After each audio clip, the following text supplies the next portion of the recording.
اللہ پاک کے 2 نام کا وظیفہ لے کر حاضر ہوں۔ انشاءاللہ تعالی جس کو پڑھنے سے اللہ پاک کے فضل و کرم سے آپ کی ہر طرح کی بیماری دور ہو جائے گی۔ آپ کی ہر طرح کی اندرونی بیرونی جس طرح کی بھی بیماری ہوگی، اللہ پاک اس کو اس طرح کی بیماری سے شفا عطا فرما دیں گے۔ تو ناظرین، جیسا کہ آپ سب کو علم میں ہے کہ آج کل کے دور میں بیمار ہو جانا کوئی بڑی بات نہیں ہے۔ ایسے لوگ بھی دیکھنے کو ملتے ہیں جن کو کوئی بیماری نہیں لگی ہوتی، صحت مند ہوتے ہیں، تندرست ہوتے ہیں، لیکن تقریباً ہر انسان کو اپنی زندگی میں چھوٹی بڑی بیماریوں کا سامنا کرنا پڑتا ہے۔ بہت سے لوگ زندگی کے مختلف ادوار میں موذی امراض کا سامنا بھی کرتے ہیں۔ ان انفاذ سے اللہ تبارک و تعالی کے حکم سے شفا یاب ہو جاتے ہیں۔ لوگ ان امراض کے نتیجے میں موت کی وادی میں بھی اتر جاتے ہیں۔ بیماری کوئی بھی ہو، وہ ہر انسان کے لیے مشکل ہوتی ہے، جس سے نہ صرف انسان خود تنگ ہوتا ہے بلکہ اس کے گھر والے اور رشتہ دار بھی اس کا سامنا کرتے ہیں۔ کسی نے کیا خوب کہا ہے، جان ہے تو جہان ہے۔ اس دور کے اندر جو بیماریاں عروج پکڑ رہی ہیں، ان بیماریوں کا علاج اس روحانی عمل سے بتائیں گے۔ حضرت عبداللہ بن مسعود رضی اللہ تعالی عنہ سے روایت ہے کہ میں جناب رسول خدا صلی اللہ علیہ وآلہ وسلم کی خدمت میں حاضر ہوا۔ آپ کو شدید بخار تھا۔ میں نے عرض کیا، یا رسول اللہ صلی اللہ علیہ وآلہ وسلم، آپ کو بہت تیز بخار ہے۔ آپ صلی اللہ علیہ وآلہ وسلم نے فرمایا، ہاں، مجھے اتنا تیز بخار ہوتا ہے جتنا کہ تم میں سے 2 آدمیوں کو ہوتا ہے۔ میں نے جواب دیا، اس لیے کہ آپ کا ثواب بھی دگنا ہے۔ آپ صلی اللہ علیہ وسلم نے فرمایا، ہاں، یہی بات ہے۔ مسلمانوں کو جو بھی تکلیف پہنچتی ہے، کانٹا ہو یا اس سے بھی زیادہ تکلیف دینے والی کوئی چیز ہو، جیسے درخت اپنے پتوں کو گراتا ہے، اسی طرح اللہ پاک اس تکلیف کو اس کے لیے گناہوں کو کفارہ بنا دیتا ہے۔ ابو اشج صنائی کہتے ہیں کہ میں مسجد دمشق کی طرف گیا اور اول وقت میں گیا۔ مجھے شداد بن اوس رضی اللہ تعالی عنہ میں 7 صحابی بھی تھے۔ میں نے ان سے پوچھا، اللہ تم پر رحم کرے، کہاں کا ارادہ ہے؟ انہوں نے کہا، ہم اپنے ایک بھائی کی عیادت کرنے جا رہے ہیں۔ یہ سن کر میں بھی ان کے ساتھ چل دیا۔ ہم اس مریض کے پاس پہنچ گئے۔ ان دونوں نے ان سے پوچھا، حالات کیسے ہیں؟ انہوں نے خوبصورت جواب دیا، اللہ تعالیٰ کا فضل و کرم ہے۔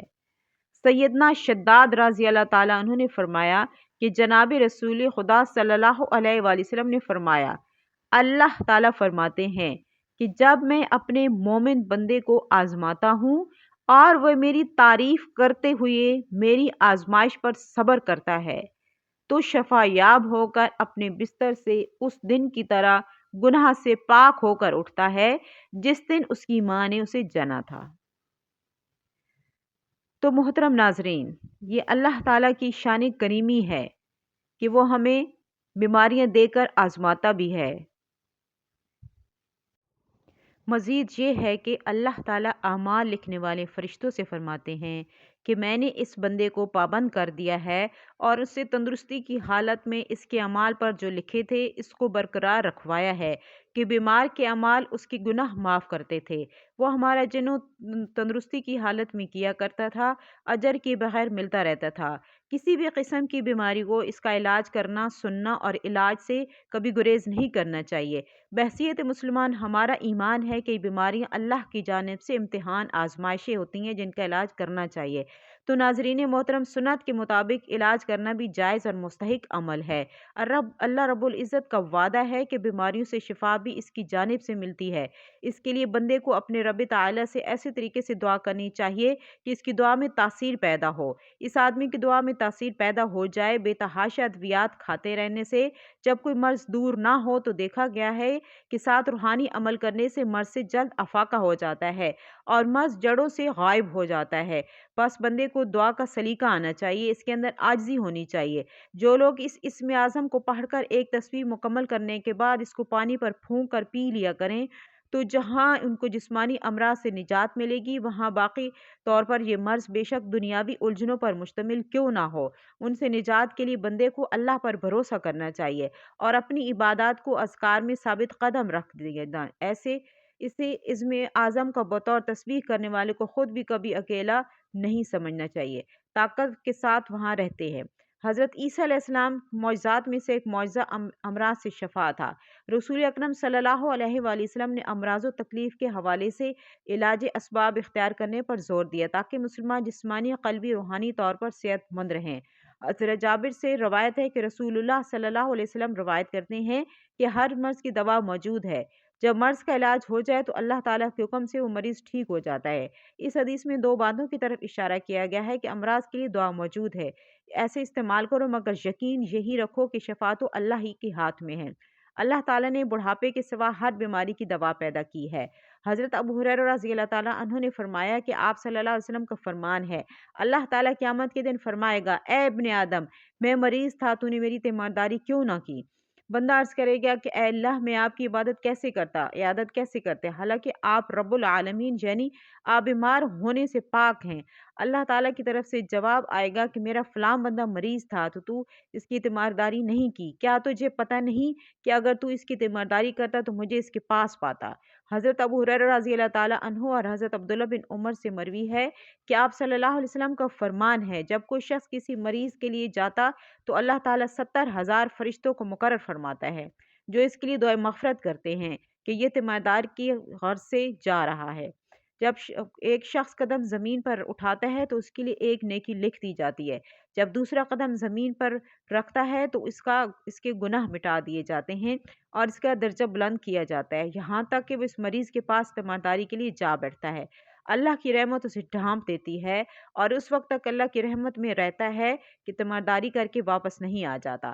حضرت انس رضی اللہ تعالیٰ عنہ کو فرمان ہے کہ جو شخص جتنا وضو کرے اور ثواب کی نیت سے کسی مسلمان بھائی کی عیادت کے لیے جائے تو اسے جہنم سے 70 سال کی مسافت کے برابر دور کر دیا جاتا ہے۔ سبحان اللہ۔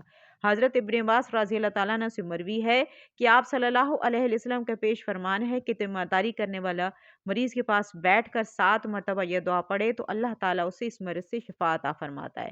اصلی اللہ العظیم رب العرش العظیم ان یشفیکا۔ اور بھی دعائیں احادیث میں آئی ہیں۔ اللہ تعالیٰ نے اس کائنات میں زہر کے ساتھ ساتھ اس کا تریاق بھی پیدا فرمائے ہیں اور بیماریوں کے ساتھ ساتھ اس کا علاج بھی۔ اب یہ انسان کا کام ہے کہ وہ اللہ تعالیٰ کی دی ہوئی عقل اور تجربے کی قوت کو استعمال کرتے ہوئے دوا کو دریافت کرے۔ انسان کو میڈیکل سائنس اور کوئی ڈاکٹر انجام دیتے ہیں، اس لیے اس میں کوئی شبہ نہیں کہ انسان خدمت کے پہلو سے ان کی خدمات نہایت اہم۔